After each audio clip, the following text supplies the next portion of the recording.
7 pyramids from Mauritius demand answers. The African island Mauritius, situated in the southern Indian Ocean, lies 2,000 kilometers from the African continent and almost 1,000 kilometers from Madagascar.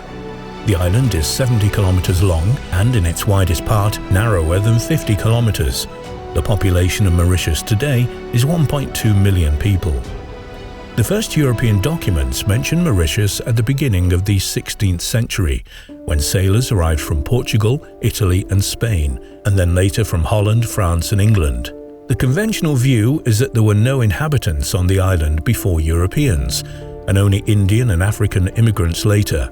Some say Arabian seamen may have visited the island in the 10th and 11th centuries. Due to the lack of documentary evidence from the first period in which the island was discovered, it's difficult to know the exact date events occurred.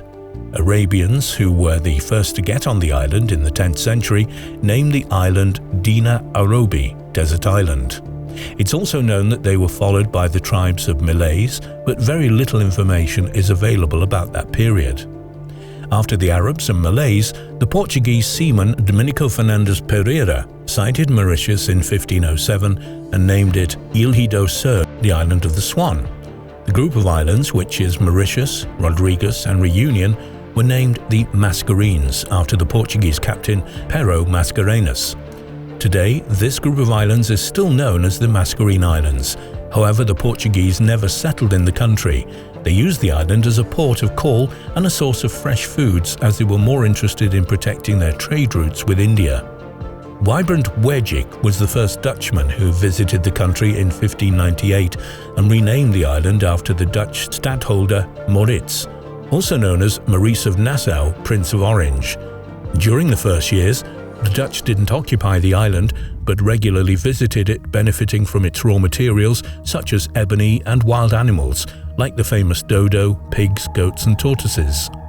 The first Dutch settlement started in 1630, mainly in order to prevent the French and the British from occupying the island. The Hollanders settled on the east coast of the island, where the southeastern harbour is, in an area which they called Haven van Weerwich, where the town of Vieux-Grand-Port now stands. Discouraged by the bad conditions in Mauritius of droughts, storms, rats and monkeys, which prevented agricultural progress, the Dutch decided to abandon the island. Then in 1710, the Dutch tried to settle again in Mauritius, but this time with some skilled men like carpenters, blacksmiths, tanners, sawyers and brewers. But again, due to the droughts, cyclones and pest problems, the new settlers abandoned the island. The British made several efforts to conquer Mauritius, but these efforts were deflected by the French. It was during the Napoleonic Wars that the British invaded Mauritius in 1810. The British main focus in captivating Mauritius was to protect their main sea route from England to British India from the French, who threatened the British shipping and naval route. In 1810, the British landed at Cap Malheur with a great number of forces and 174 strong guns against the 144 guns of the French. The battle continued without interruption until the French, which were outnumbered, had to surrender. Once the British captured the island in order to gain the support of the locals, the British guaranteed the inhabitants that their customs, laws, language and culture would be respected. The Ile-de-France was renamed Mauritius, and it was formally given to Britain at the Treaty of Paris in 1815. The volcanic island was always far away from land and advanced civilizations. In the midst of a vast ocean area, and without traces of the existence of a local population in the distant past, Mauritius should not be a candidate for a pyramid location.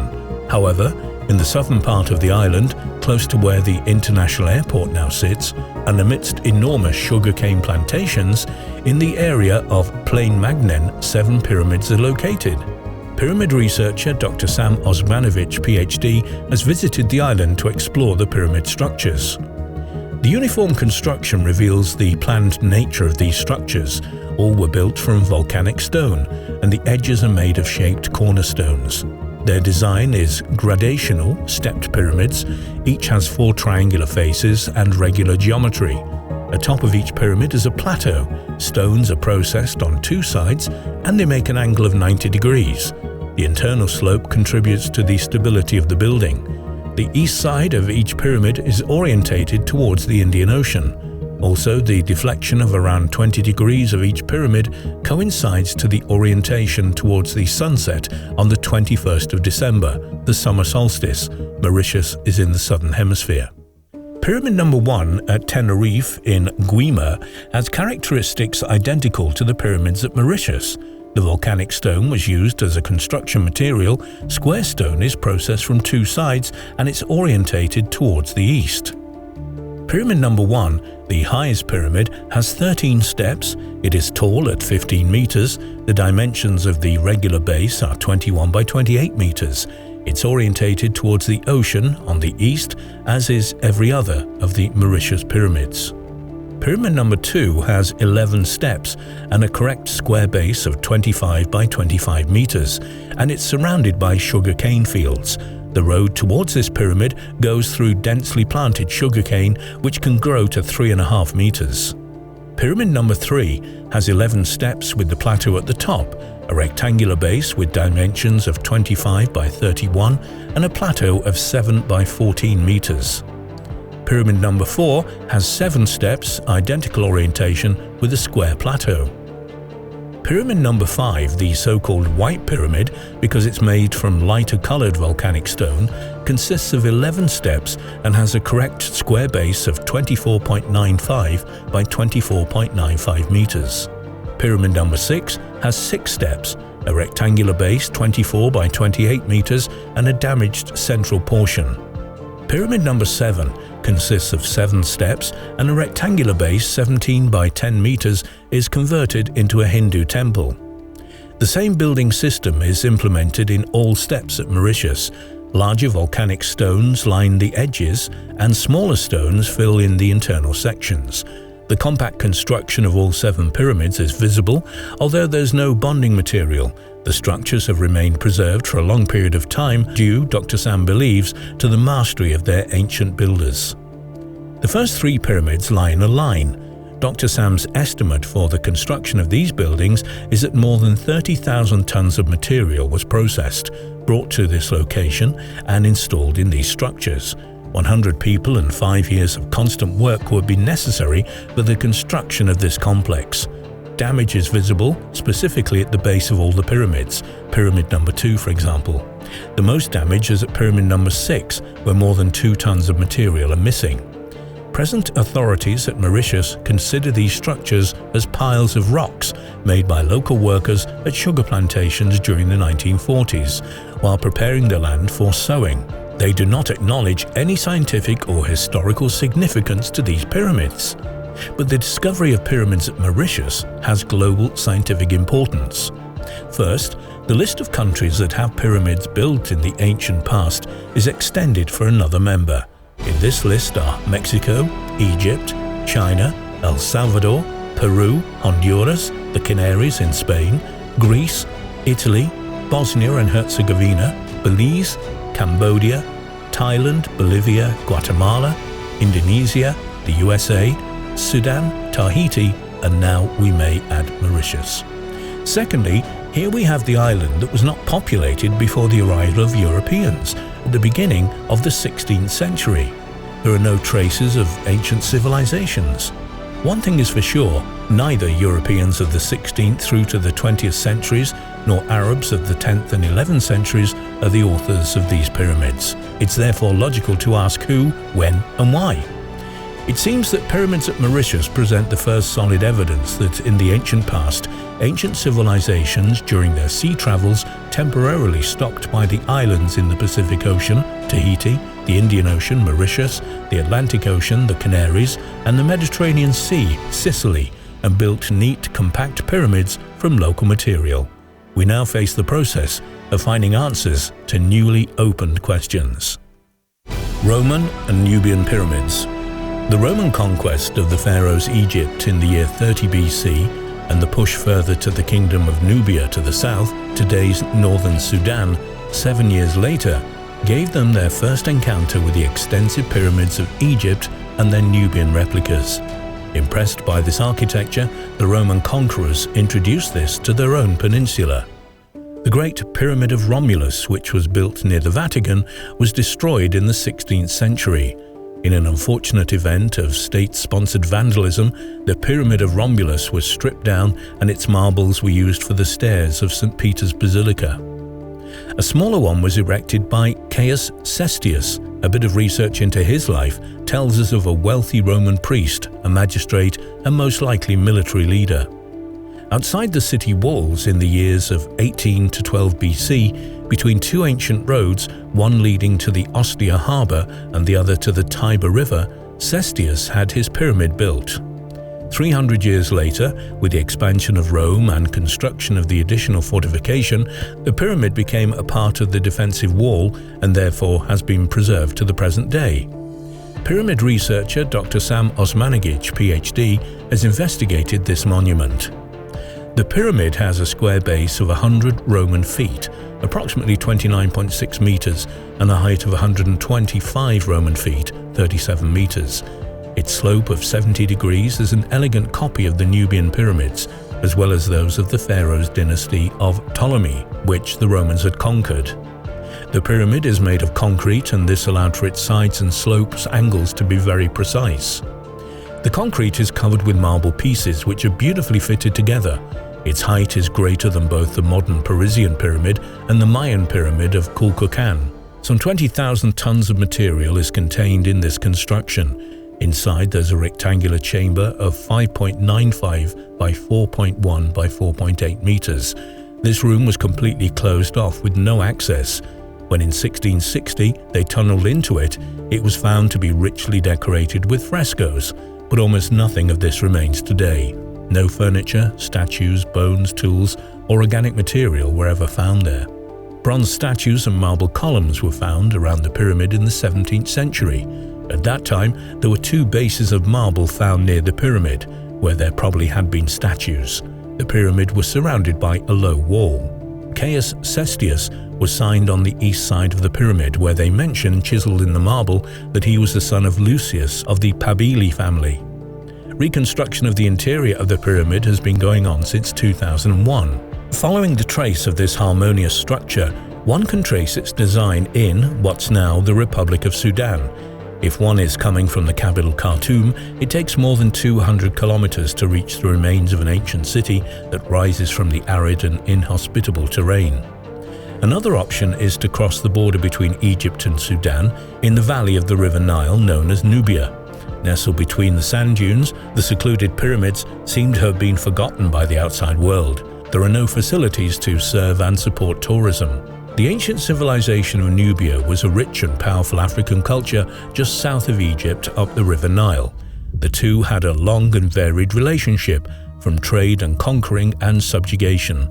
For this reason, the two had similar religions, customs, visual conventions, and monumental buildings.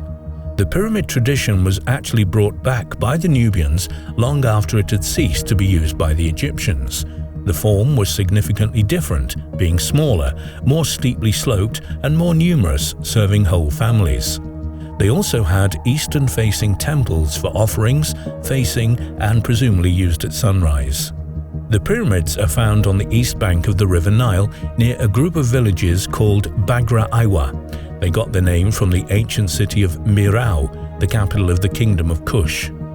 The competition between two civilizations led up to even the occupation of Egypt during Napata rule King Pinkhai. This was the time of the Nubian pharaohs from the 20th dynasty. And although they were soon overpowered by the Assyrian conquests, cultural and architectural styles of the neighbors had left a deep imprint. The most prominent example of the impact of Egypt is the construction of 224, or 350 depending on their definition, pyramids during the period of a few hundred years. The Golden Age of Nubia started as early as the 3rd dynasty pharaoh in Egypt, when the first kingdom of Kushite in Nubia was established. Kerma, 2600 to 1520 BC. The primacy was later assumed by Napata Center, 1000 to 300 BC, and then the last, Mirau, 300 BC to 300 AD. The pyramids were built between the middle of the 8th century BC until the 4th century, a period close to 1100 years. There are three main grounds of Nubia with the pyramids: Al-Keru, which was used for almost 100 years, Nuri for the period of almost 400 years, and Mirau for a period of more than 600 years. Gebel Barkal is often attributed with pyramids, but in reality this is a site also called Nuri. The majority of the pyramids are today reduced to only rubble. Some have the lower parts in good condition, and a few have been reconstructed to their original shape and size. The finest pyramids are found at Mirau. They are the most recent. The pyramid excavated at Mirau included hundreds of heavy items, such as large blocks decorated with rock art and 390 stones that comprise the pyramid. A cow buried complete with eye ointment was also unearthed in the area to be flooded by the Mirau Dam, as were ringing rocks that were trapped to create a melodic sound. All of the pyramid tombs of Nubia were plundered in ancient times. Wall reliefs preserved in the tomb chapels revealed that their royal occupants were covered with jewelry and laid to rest in wooden mummy cases. At the time of their exploration by archaeologists in the 19th and 20th centuries, some pyramids were found to contain the remains of bows, quivers of arrows, archers' thumb rings, horse harnesses, wooden boxes, furniture, pottery, colored glass, metal vessels, and many other artifacts attesting to extensive Mauritian trade with Egypt and the Hellenistic world. The Nubian pyramids are far smaller than their Egyptian counterparts. In most cases, a large Nubian pyramid is between 20 and 30 meters high. Taharqa's pyramid at Nuri is an exception, having reached almost 50 meters. The smallest structures that still are counted for pyramids were 6 meters. Nubian pyramids were most certainly a continuation of the Egyptian tradition, even if construction techniques had to be reinvented.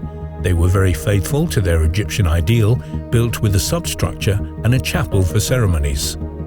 Nubian pyramids were built with stepped courses of horizontally positioned stone blocks. The material they used was granite and sandstone. Angles were far steeper than the Egyptian pyramids, between 65 and 70 degrees, compared to the range of 36 to 60 degrees. This was possible from one advantage of the smaller size. Inner pressure was far smaller. Although the pyramids of Nubia are less impressive than the Egyptian ones, it's important to remember that Nubia had far less inhabitants.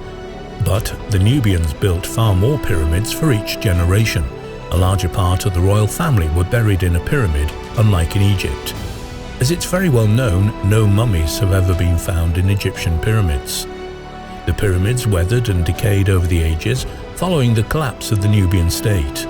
But natural causes by no means account for their current state of desolation. In 1834, Giuseppe Fellini, an Italian explorer serving with the Egyptian army, led a treasure-hunting expedition culminating at the site. With both a military attachment and hundreds of local workers, Fellini had the pyramids demolished. The team began by leveling the smaller pyramids. Next, they attacked one of the largest, shortening it from the top block by block. There was a secret chamber found in this one, housing a trove of silver and gold, jewelry and offerings. Fellini fled the site with his treasure, fearing that the workers would mutiny to claim the wealth.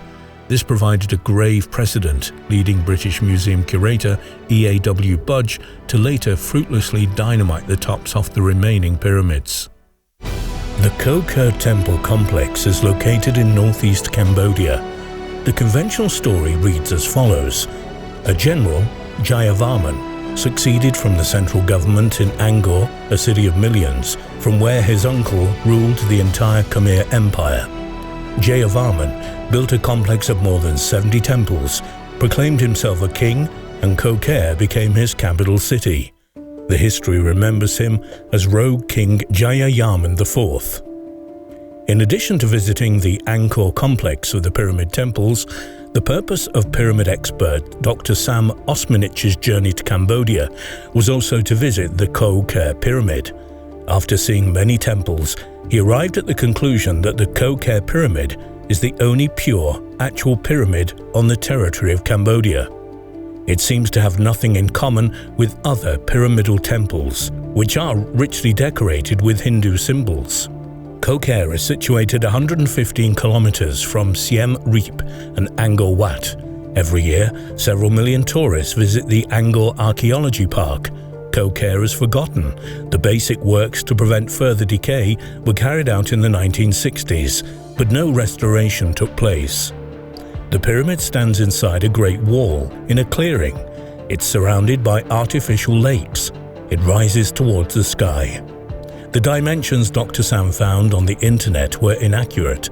The length of its sides is not 50 meters. Actually, its base is square with sides 66 meters in length. Its height is not 37 meters, but 40 meters.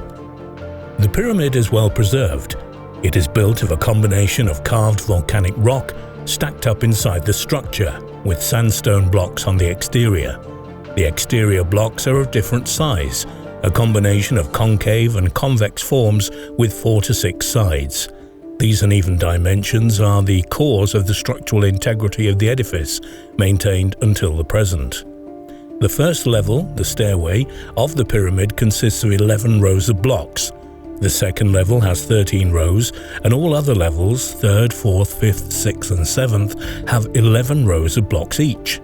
The blocks are joined masterfully. There is no binder, plaster or cement. The hexagonal blocks serve to brace the entire structure. The alignment of the sides matches the cardinal points. The only access from the pyramid is from the western side. There are no visible entrances into the pyramid. Most probably, there is a hidden underground entrance. It is forbidden to climb the original staircase, which is in poor condition, but there are improvised wooden stairs to the side which allow visitors to climb to the summit. The blocks in the first 6 rows weigh between 500 and 2,000 kilograms. The largest blocks are at the top, and these, according to his calculations, weigh as much as 7 tons. The blocks at the top are arranged in the form of a square and bear Hindu-designed decorations on their exterior. The gods hold up in their hands not the earth, but the sky. This square structure, built of the largest blocks, marks the end of the inner passage, the chimney, which reaches all the way to the bottom of the pyramid, an energy chimney. The pyramid is obviously dissimilar to other temples in Cambodia. However, the architects somehow snuck it in among the other temples, and it is still considered as one. What the conventional science and archaeologists don't know and never mention is the fact that almost all the elements of an energetically active pyramid are evident here. It simply matches Dr. Sam's research on Bosnian pyramids and his investigation at other places on 5 continents. The pyramid is the most powerful geometrical shape. It amplifies the existing natural sources of energy. The artificial construction materials, the sandstone blocks, conductivity, and volcanic blocks, the presence of iron as a source of electromagnetism, only strengthen the energetic effects. The artificial lakes constructed around the pyramid are channels that allow the flow of water, the release of negative ions as an energy source, and the utilization of the running water's kinetic energy. The tapering concentric squares, walls and terraces have the purpose of directing and focusing the energy of the land to the pyramid. The pyramid has 7 levels.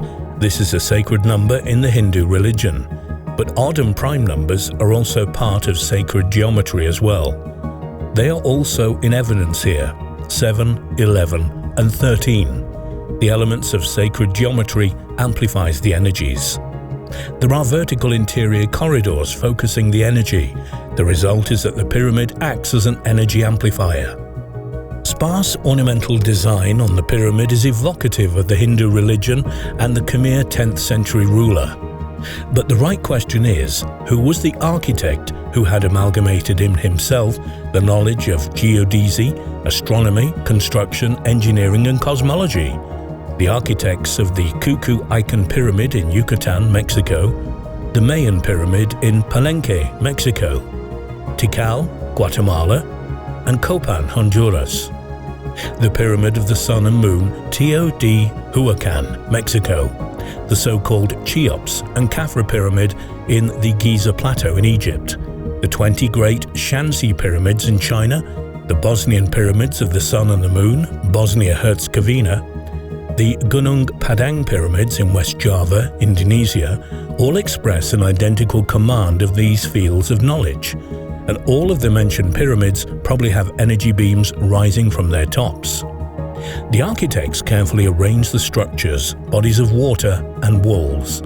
They must have explained the artificial lakes to the kings as the representation of the primordial ocean from Hindu legends of creation. But they also must have pointed out their practical aspects, as it had been irrigation that made possible the Khmer state's economic boom from the 10th to 13th century. However, for the architects, the water's kinetic energy was what mattered. Their impressive height brought the kings to the sky, closer to the gods and the fulfillment of the Axis Mundi legend. The gods could not but be satisfied with such magnificent architectural effort by the king, and they would show him their appropriation by choosing exactly this site as their earthly abode. But the architects also used this building to generate an energy beam that transmitted information about the Earth's frequencies and its state of health. The pyramid was erected above already focused energy sources. Its geometric shape was ideal for the manipulation of this energy. Angkor Wat was built over a different kind of underground energy, the manifestation of which appears to be more ring-like in shape. This is why the design of the pyramid temple of Angkor Wat is also different. Those who climb to the summit of Koh Ker Pyramid today were once employed as laborers during its construction. They come here driven by instinct, without understanding the true purpose of this building, either then or now. Although it was 36 degrees centigrade, Sam Osmanich's stay in Cambodia was very satisfying. The Koh Ker Pyramid confirmed his suspicions about the global school of cosmic architecture. These mysteries made use of local customs, religions, and the workforce to achieve their goals. The energy phenomena registered above the Bosnian Pyramid of the Sun request a different definition of the pyramids instead of the conventional, dogmatic explanations. The pyramids are energy amplifiers which have been sending and receiving information. The discovery of the Tesla Scalar Waves above the top of the Bosnian Pyramid of the Sun, traveling faster than the speed of light, empowers the concept of the existence of the cosmic internet, providing almost instant intergalactic communication in the universe.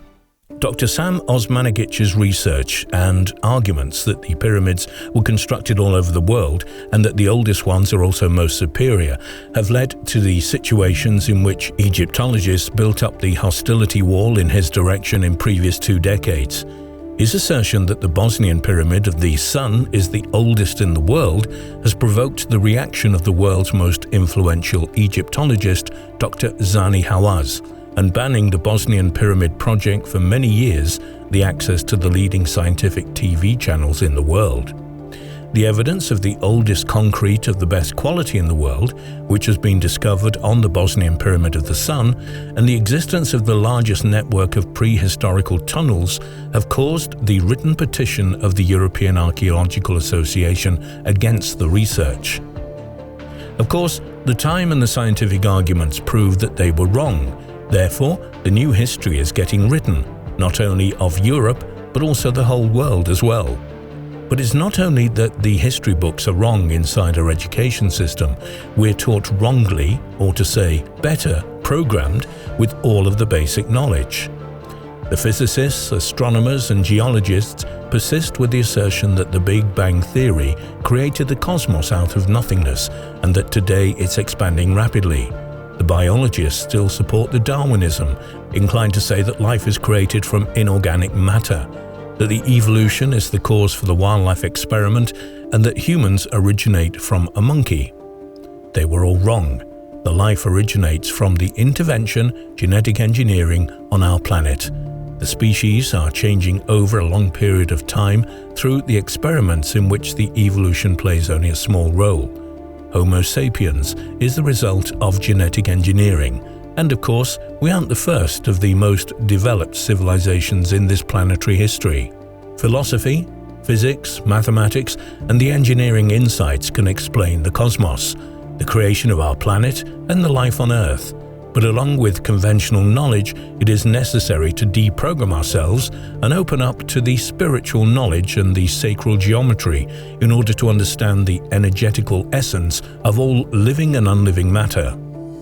Let's put us in the role of the creator of the cosmos. we start creating a large number of galaxies from the center of the universe. At the present time, the assumption is that there are around 400 billion galaxies in our cosmos. These assumptions of the number of galaxies have tended to risen in the past several decades. Each galaxy has many star systems.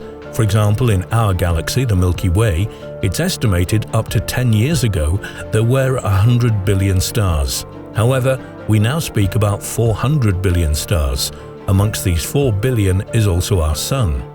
Each star has several planets. We are, for example, the third planet in the solar system.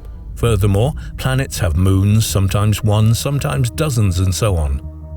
Let's go back to the Creator's role. If we created such immense and complex systems with an almost endless number of cosmic objects, we ask ourselves how to manage them, how to monitor the condition of all objects, and how to set up an efficient communication system. Einstein's physics teaches us that the fastest speed in the universe is the speed of light. 300,000 kilometers per second is almost about enough for our earthly conditions. But for the light to travel from the Earth to the Sun, it takes almost 8 minutes. That's rather slow. To reach the second nearest star, it would take 4 years for light to travel. It takes 26,000 years to get to the center of our galaxy, the Milky Way, another 40,000 light years to get to the nearest galaxy, and finally, it takes 5 billion years for information to reach the center of the universe from our solar system. The speed of light would be very impractical and too slow for the Creator to have communication with all of these cosmic subjects. Is there a speed greater than the speed of light? According to Einstein, no object with real mass in action could travel at the speed of light. However, to the whole new wave of independent researchers, the limitation of the speed of light isn't the obstacle for a faster speed existing.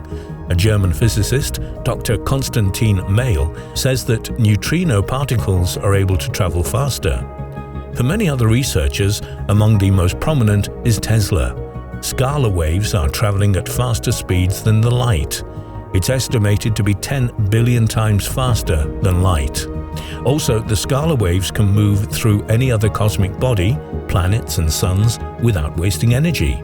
This means they are able to travel at great velocity, transfer information and energy, and there's no loss of the quality and the quantity of the information. Ideally, at both ends, you'd have a generator of the energy which are mutually communicating through Tesla's scalar waves. The information transfer is almost instant between two distant parts of the cosmos. Many elapsed cultures on our planet have regarded the Sun as the Father Sun. Mayans, for example, had great respect for the cosmic Father. The Sun isn't giving us only the heat and energy, therefore life itself, but it's also giving us information, refines us, and affects our DNA. Short gazing at the Sun during sunrise or sunset is beneficial for us on the physical and spiritual level. The pyramid is the most powerful of all geometric shapes in terms of energies. If located over the potent energy spot, the pyramid becomes the energy amplifier. Under the Bosnian Pyramid of the Sun, there are iron plates, generating an electromagnetic field, underground water flow, releasing negative ions, and the second one, deeper underground water flow, creates an electrical charge with the one from above. Also, we find the natural magnetism, orgone energy. These energy phenomena can be measured with scientific instruments. During the archaeological excavations, great amounts of quartz crystals were discovered on the surface of the Bosnian Pyramid of the Sun. It's also found in the underground tunnels. It's well known that the quartz crystals receives and then amplifies the energies. The cavities, the underground tunnels, also amplify the energy. If we add up the very precise layout of the pyramids in Visoko, equilateral triangle between the pyramids of the Sun, Moon and Dragon, and another triangle between the pyramids of the Love, Earth and River Forgenica, then the application of the other elements of the sacral geometry, flower of life, irrational numbers, Fibonacci formula, then there is no doubt that all of this contributed to the development of an energy complex of great power which has been named the Bosnian Valley of the Pyramids. Research of physicists, electrical engineers and sound engineers on the energy phenomena of the Bosnian Pyramid of the Sun and underground tunnels, along with a comparison with other natural hills around Visoko, have been taking place since 2010. The teams from Croatia, Italy, Finland, Germany and other countries have discovered the existence of energy beams over the Bosnian Pyramid of the Sun with a frequency of 28 kHz, which is focused and continuous.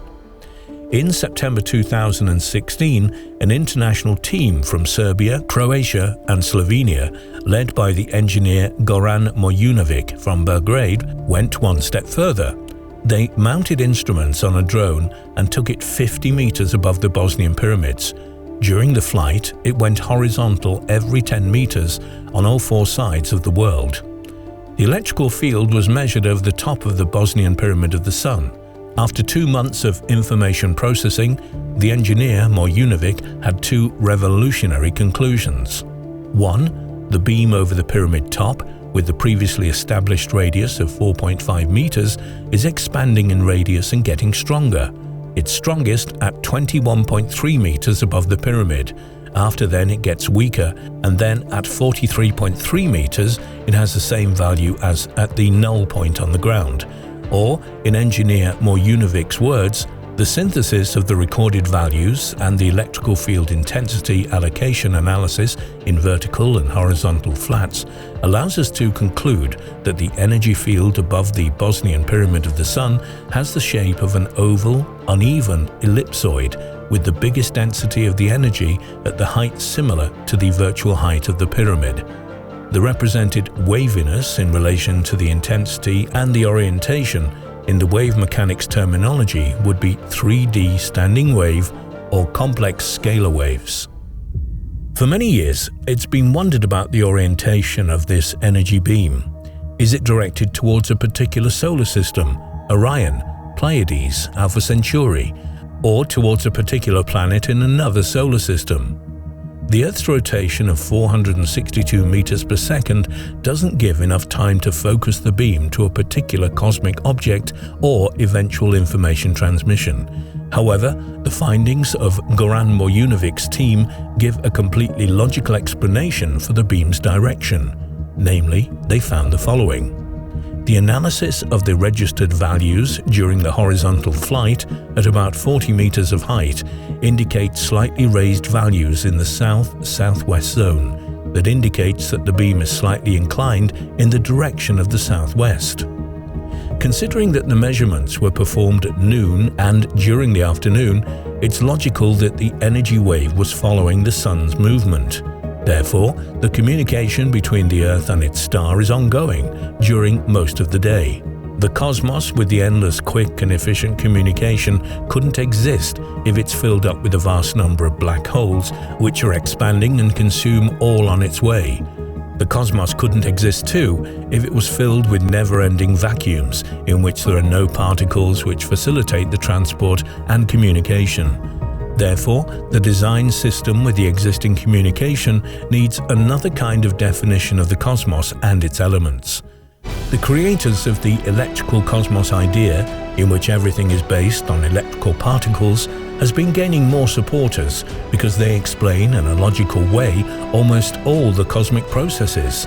They don't start the story with the irrational Big Bang theory. That's why the existence of superfast and superconductivity cosmos without the internal discontinuity and black holes is logical. The cosmos is limited, and behind everything is the cosmic mind, the creator. Besides ours, it created endless numbers of other universes, and in order to visit them, it would be necessary to take a cosmic dimensional leap. We are all just part of the cosmic internet together, with all other cosmic entities in space, including our Creator. The information transmission is almost instant, regardless of the fair distances. Thereby, the Bosnian Pyramid of the Sun, on our small mother planet, is a link into the cosmic internet. The most valuable document of ancient Egypt is not found in the attractive Egyptian Museum in Cairo, nor in the splendid museums in London, Paris, Berlin, Boston, Philadelphia, Oxford, St. Petersburg or Chicago, adorned with rich collections of artifacts from the Egypt of the pharaohs. The largest collection of 4 millennia of Egyptian culture is located in Turin, Italy, and the single most valuable document is the Turin King List, or Turin Royal Canon. It is a damaged papyrus that provides an overview of all the rulers of Egypt. Only Cairo, London and Turin have major museums totally dedicated to ancient Egypt. For the grand collection in Turin, the credit belongs to diplomat and collector Bernardino Drovetti, 1776 to 1852, who had been appointed by Napoleon as a French consul in Egypt in 1802 and as consul general in 1821. For years, Drovetti strove to create his collection in Egypt in the 1820s, later to offer it to potential European buyers in an auction. The largest collection was purchased by the French government in 1823, and the collection ended up in Turin, then a part of France.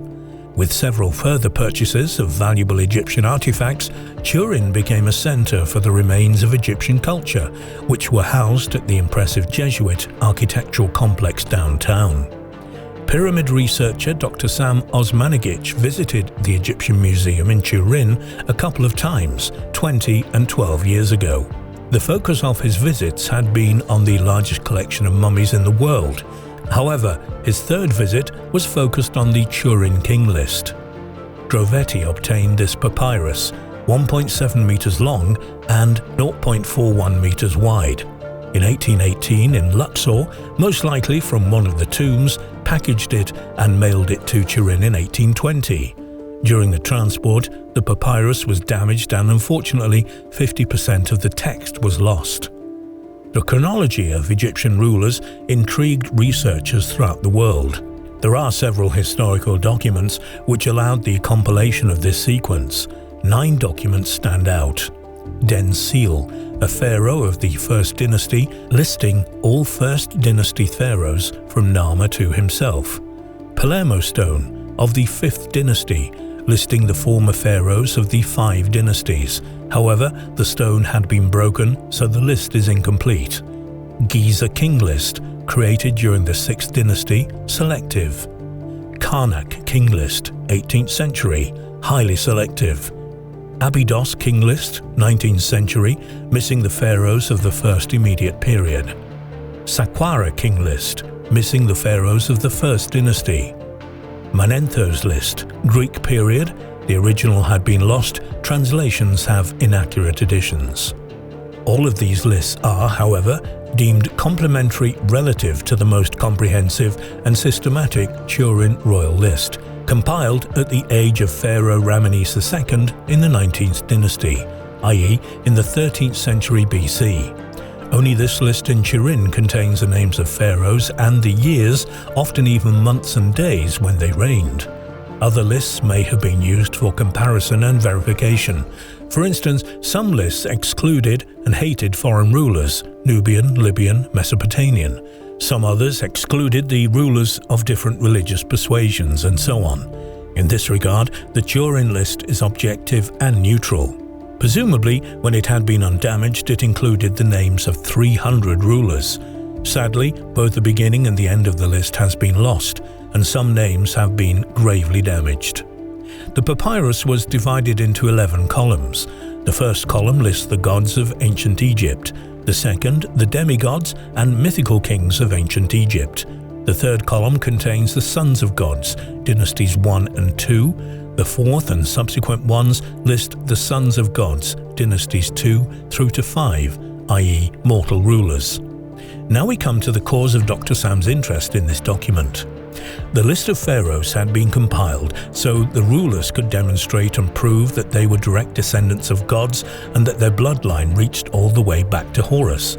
Therefore, sons of gods or pharaohs were reincarnations of Horus on earth, and after death they were identified with Osiris. This list reaches back to the time when Egypt had been ruled by gods who came from the sky.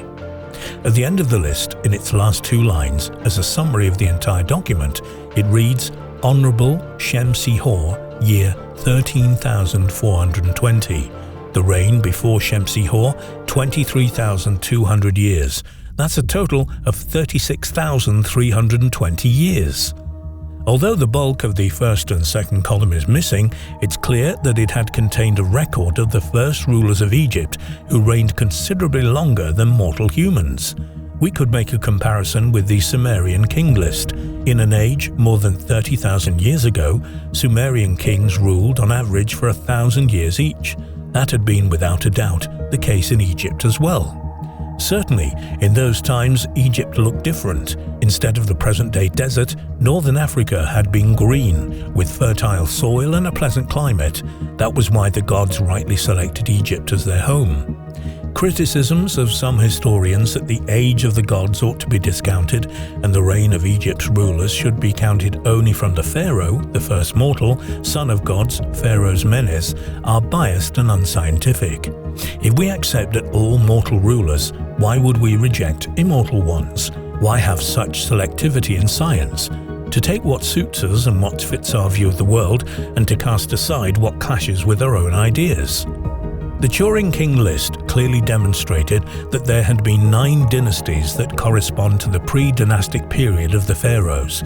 These include the rulers of Memphis, rulers of the north, and lastly Shamsu-Hor, Horus followers, who reigned over Egypt until Menes, the first mortal pharaoh of Egypt.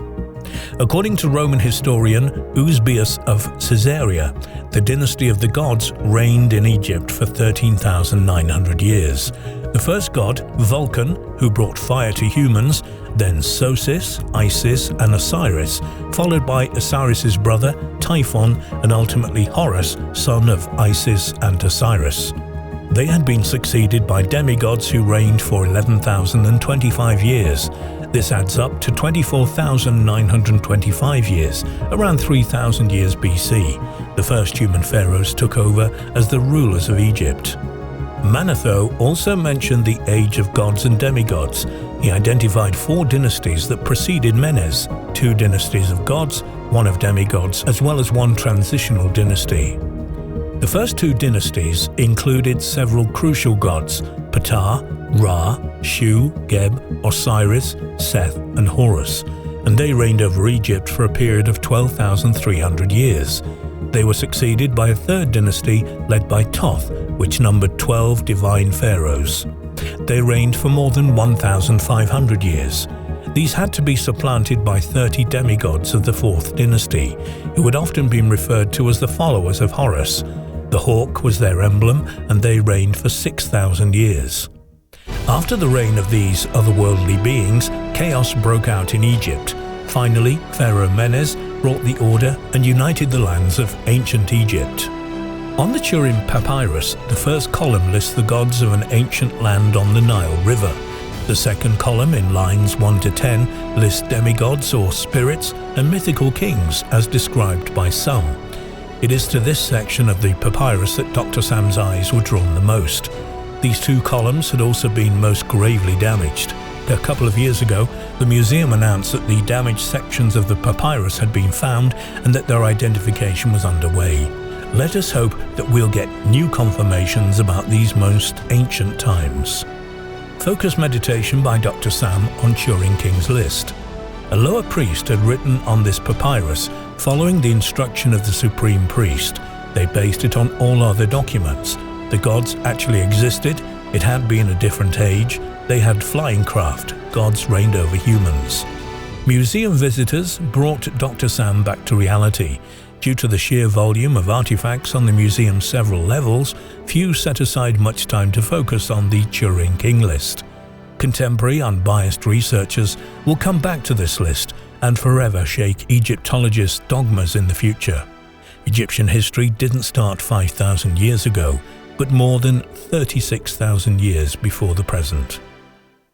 An ancient Egyptian body, shrouded in wrappings covered in the writings of a lost language from a forgotten lost empire. It sounds like the plotline for the latest Dan Brown novel, but this isn't make-believe. The truth behind this amazing story is much stranger than fiction. Our obsession with all things Egyptian is not a new phenomenon. and for several hundred years Western cultures haven't been able to get enough of the civilization that gave birth to Cleopatra and Tutankhamun. As far back as the Middle Ages, historians and collectors from around the globe would purchase finds, then ship them back to Europe to be examined, displayed, and in some cases consumed.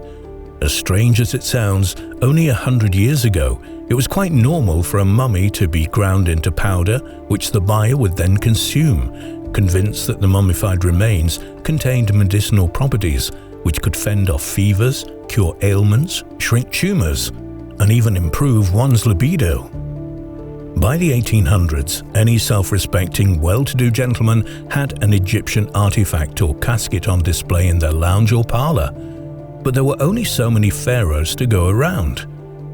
And what most people don't realize is that whilst mummification started off as the exclusive means of burial for the kings and queens of Egypt, from 1500 BC onwards, it was commonplace for even low-ranking officials, priests and wealthy tradesmen to be embalmed in this way.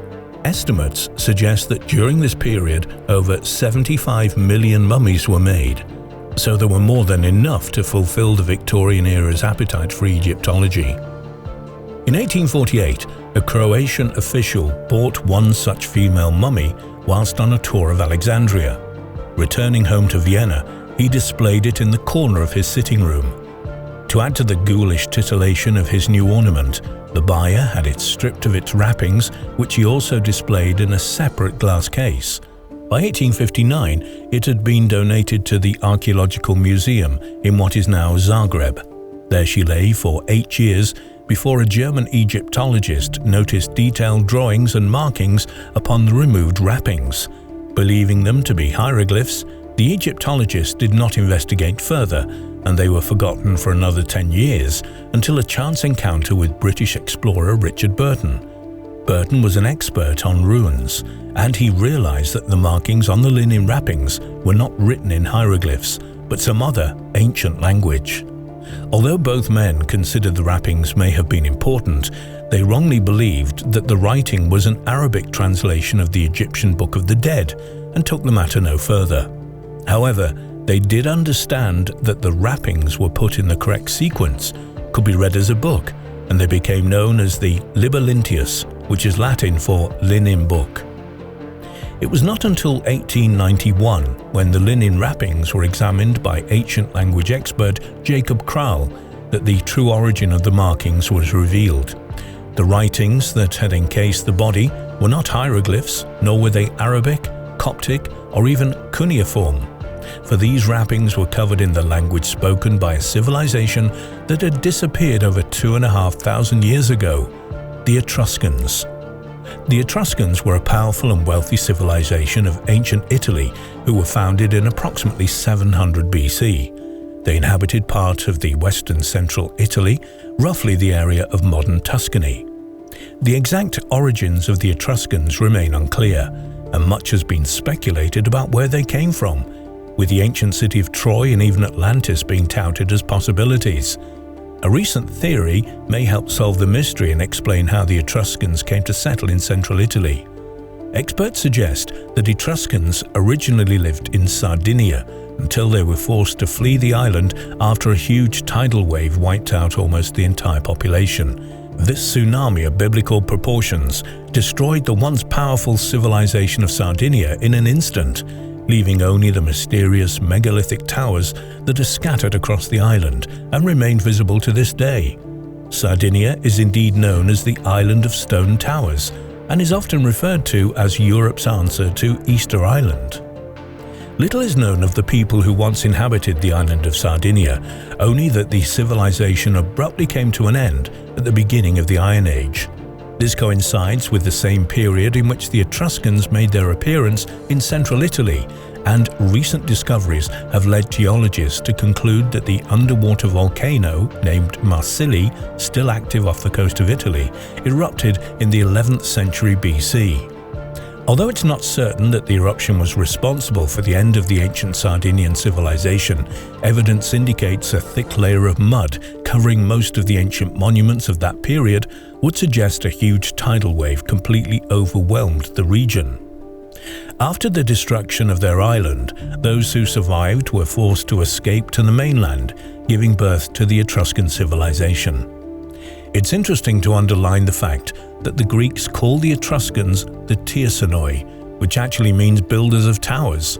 Bizarrely though, not a single tower has ever been found dating to the Etruscan age in Tuscany, while in Sardinia, more than 7,000 prehistoric towers still stand. In addition, identical bronze works, decorative motifs and complex structures appear both in Sardinia and in Tuscany and can be dated with similar timeframes. Experts have also noted that whilst the Etruscans were known as great seamen, they tended to build their cities far from the coast and above sea level, as if they feared the ocean which had previously betrayed them. The Etruscan cities were independent states linked to each other by a common religion, language and culture. They learned much from the Greeks, but they had their own distinctive character which influenced the neighbouring Italian people. They taught the French how to make wine, the Romans how to build roads, and introduced the art of writing into Europe. Ancient Etruria was rich in mineral ores, agricultural resources and valuable timber from the forests, which enabled them to flourish. They were a dominant force in Europe, trading with the ancient Greeks and Celts before gradually declining, eventually being overwhelmed by the emergence of the Roman Empire a few hundred years later. Despite the riches of the Etruscans, very little is actually known about them, and much of their sculpture and artwork was destroyed by the Romans. But even more obscure is the language the Etruscans spoke, for there are few examples of it in existence. It's widely believed that the Etruscan language gradually died out as Latin became the dominant tongue of Italy, and Emperor Claudius was one of the last people to speak it fluently. Unfortunately, that would mean that the Etruscan language hasn't been spoken for over 1,000 years. What this meant for the experts studying the Liber Lineus was that whilst they had finally identified the language upon the wrappings, they had absolutely no idea how to read it. Even today, the Etruscan language is far from understood, and much of the translations are little more than educated guesswork. However, experts have been able to decipher certain words amongst the wrappings, including specific dates and the names of the gods the Etruscans were known to worship. They have therefore deduced that the wrappings are an elaborate religious book indicating specific holidays when gods were to be honored, detailing the rituals and celebrations that took place to mark them. The basis of Etruscan religion was the idea that the destiny of man was determined by the whims and impulses of the many deities they worshipped. Like the ancient Greeks and Egyptians before them, the Etruscans worshipped a wide number of gods, but the most important one was Novan Seals, who was made up of 9 gods of lightning, whose strikes were thought to be able to predict the future. Interestingly, the Etruscans were not the only great society to refer specifically to 9 gods. This phenomenon, known as the Divine Nine, includes the ancient Egyptians, who worshipped a group of 9 deities called the Great Ennead, the Mayans, who prayed to the 9 lords of the underworld, and the Chinese, who still celebrate the 9 emperor gods of ancient China. Each culture tells stories of kings and pharaohs consulting a pantheon on 9 celestial deities who guided these civilizations to prosperity and advancement. So, what was an Egyptian body doing wrapped in pieces of cloth decorated in the religious text of a forgotten language from an extinct civilization? Etruscan and Egyptian cultures were very similar, and both could be said to have a deep-rooted obsession with passing. Both societies featured burials involving elaborate rituals, ornately constructed tombs, and lavishly decorated sarcophagi. In actual fact, the most beautiful remnants left by the Etruscans are their tombs, which might be compared in magnificence to Hellenistic and Egyptian burial sites. Unlike ancient Egypt, Etruscan tombs were not sealed for eternity, but were instead both tombs and sacred sites in which to honor the memory of one's ancestors. Once a year, the Etruscans accessed the tombs, and a feast was held amongst the coffins of the past relatives, who were offered food and drink as a mark of respect. A sealed tomb meant the family had fallen in disgrace, since the memory of the ancestors couldn't be honored anymore. Today, we know far more about how the Etruscans passed than how they lived. The reason for this is that the only surviving literature tends to refer repeatedly to burial rituals and religious texts, which were read aloud during these elaborate burials. However, unlike the Egyptians, Etruscans did not tend to wrap their ancestors after death, usually opting for cremation before burial. Whilst the Etruscan tombs were detailed and ornate, it was not thought that they emulated the Egyptians by building pyramids. At least that was the commonly held belief until a large pyramidal structure was unearthed in central Italy in 2010. More similar to a Mayan pyramid in its appearance, the exact purpose of this great structure remains unknown. However, many experts believe that the megalith acted as an altar for pagan religious rites. For this reason, the site holds the nickname Stone of the Preacher. Although we may never be certain about what took place at this pyramid, one of the world's highly respected authorities on the ancient Etruscans indicated that whilst historians have been reluctant to believe that they practiced sacrifice, recent excavations have proven once and for all that it was indeed practiced by the Etruscans, as archaeologists have discovered evidence of this. However, despite these recent findings, the Etruscans have remained an enigma throughout history.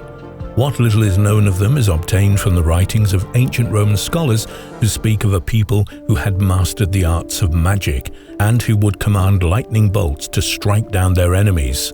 Yet, despite these grand descriptions, these powers could not prevent the Roman Empire from overthrowing the Etruscans. And this may explain how one of their ancient religious texts ended up encasing the body in an Egyptian tomb. It's widely known that the Etruscans had a healthy trade route with Egypt, exchanging their superior bronze and ironwork for Egyptian amber and ivory. This may explain how the Linen Book ended up so far away from its Italian origins. Initially, historians had proposed that the Liber Lineus find was an Etruscan woman who had fled to Egypt when the Romans started to take over her homeland. She then died in Egypt and, in accordance with her wishes, was embalmed within the sacred text of her religion. Unfortunately, the one clue available to scholars is a piece of papyrus that was discovered amongst the wrappings, and this casts extreme doubt on this theory. Written in understandable Egyptian hieroglyphs, the papyrus identifies her as an Egyptian woman named Nessie Hensu, the wife of a prominent tailor who lived in the Egyptian city of Thebes. But the piece of papyrus offers no clues as to why she had been buried in linen wrappings covered in a language and religion that was foreign to her. Experts have therefore offered another theory, suggesting that the mummy and the wrappings are entirely unconnected. They speculate that the wealthy Egyptian woman may have died suddenly. Eager to begin the embalming process as soon as possible, the priests were forced to use whatever linen wrappings were available, and so tore up the Etruscan Linen Book in an act of desperation.